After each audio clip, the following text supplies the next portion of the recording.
All right, what's up, everybody? This is the new Numark dashboard, and it's a little loud.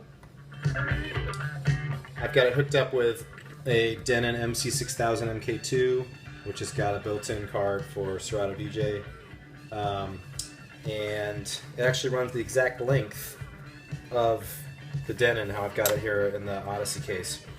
And then in the back, I'm plugging up one USB coming out of the unit, and I'm essentially using it as a hub.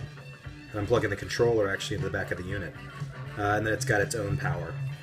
I've also had this hooked up with a Rain SL3 and a standard mixer, and then also used a Denon subcontroller, the little HC1000S, and so I've had the subcontroller and the Rain SL3 plugging into the back of the dashboard, and then the dashboard to the computer. And usually you wouldn't advise plugging in through a hub or through this, but I've had no problems with it. And actually, I've had this for a few weeks now. I've put over 20 hours of it on it, not practicing, actually at live gigs, and really had no problem with it. And I'll show you here in a second with a different angle.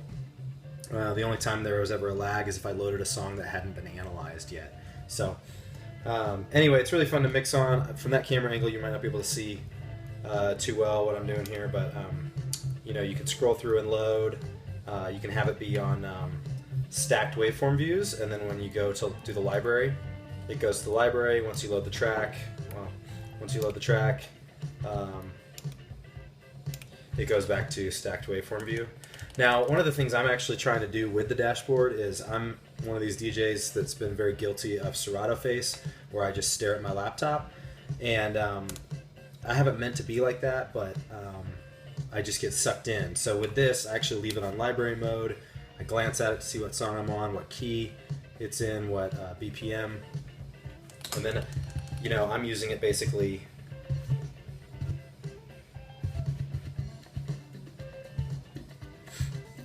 sorry, a little spaced out here too. I got a bit of a cold right now.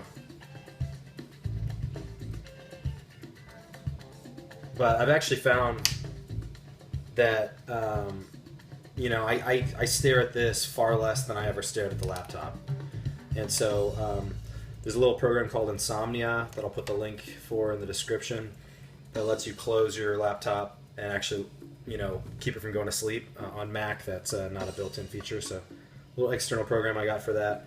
I can close it, put it to sleep, and then I can just mix, and I'll get the basic info on here, you know, load a song, and then I'm, you know, I just feel more engaged with the music this way. I'm focusing on EQing the tracks, actually looking out on the crowd, and I just, for me, like a lot of other DJs, I hate to say it, but I just somehow could not break away from that big laptop screen, and also from searching for my next track all the time. By doing this, it's actually forcing me to really plan ahead and have much more organized crates. And you know, I don't have a set fully planned out each time of where I'm going, but you know, to at least know what I want to have available for a given event. And I've actually been able to get through at least 3 gigs that were at least 4 hours each without having to open my computer. There was one other gig that it was just a scenario where there was a lot of requests. I do a lot of mobile stuff, and I did several times have to go pull out my laptop and find the specific song they were looking for. Other times, you know, it's not going to be a good request, or you tell them to piss off or whatever because they're idiots. Kind of depends on whether you're at a wedding and it's a bridesmaid, or whether you're at a prom and it's a punk kid, so or a corporate event. So anyway, enough about all that.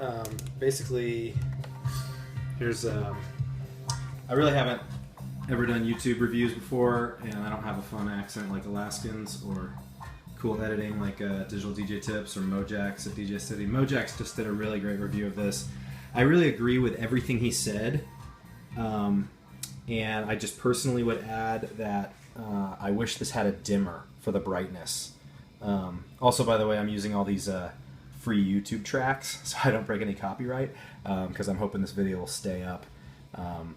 It's my first YouTube video. So been kind of surprised that this dashboard has not had more reviews or been taken off yet. Either I think people aren't buying it, or the major guys just haven't had time to review it yet, like Digital DJ Tips or whoever. But I think it's thoroughly impressive. I read on some forums that it's actually a bit different than the NS7 III screen array. This is kind of like got an updated firmware and a different kind of innards, if you will. But my only preferences would be that it had a more, just a couple more options. I wish there was a dimmer for the brightness. I wish the finish was more matte so you wouldn't have kind of this glare like you're seeing right there. You know, I do think it's cool that you can be on waveform view and then go in your library, and then after you load something, it goes back to waveform view. Then again, yeah, the latency is all perfect. Oh, let me show you what happens when, sorry again, I'm a little scattered here. When I put in one that's not analyzed, okay? So I stick it in there, and now this is gonna be, you know, this is really jittery while it tries to find, you know, whoops, sorry guys. This is really jittery while it tries to get a hold on the song. It's not really responding to me setting cue point. And now once it's fully analyzed, it's smooth. Now, it doesn't cause a lag with the audio, but on the screen it's all jittery because I loaded a song that wasn't analyzed. So it's really that simple.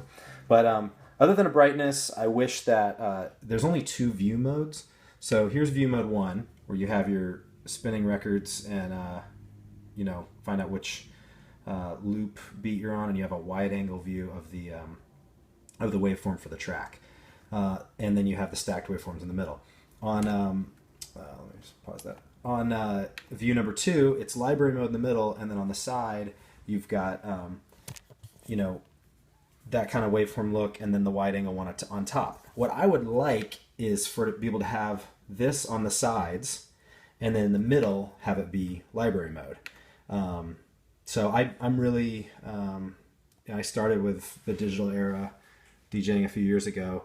I'm starting to get into vinyl. I'd like to be able to mix completely on vinyl eventually. And so I'm really trying to do stuff by ear. And I actually kind of want to get away from altogether from having that big waveform. I'd rather just see the big one, where my cues are, what beat I'm on, and then have library mode. So to me, that makes this thing ideal because it's basically like adding CDJ screens to turntables. So obviously right here I'm showing you with a controller. I'm not going to set it up right now, but my other setup would be using 2 decks, 2 turntables, and a 2-channel, the Pioneer DJM 350. No, 250, Pioneer DJM 250, and the little Denon subcontroller.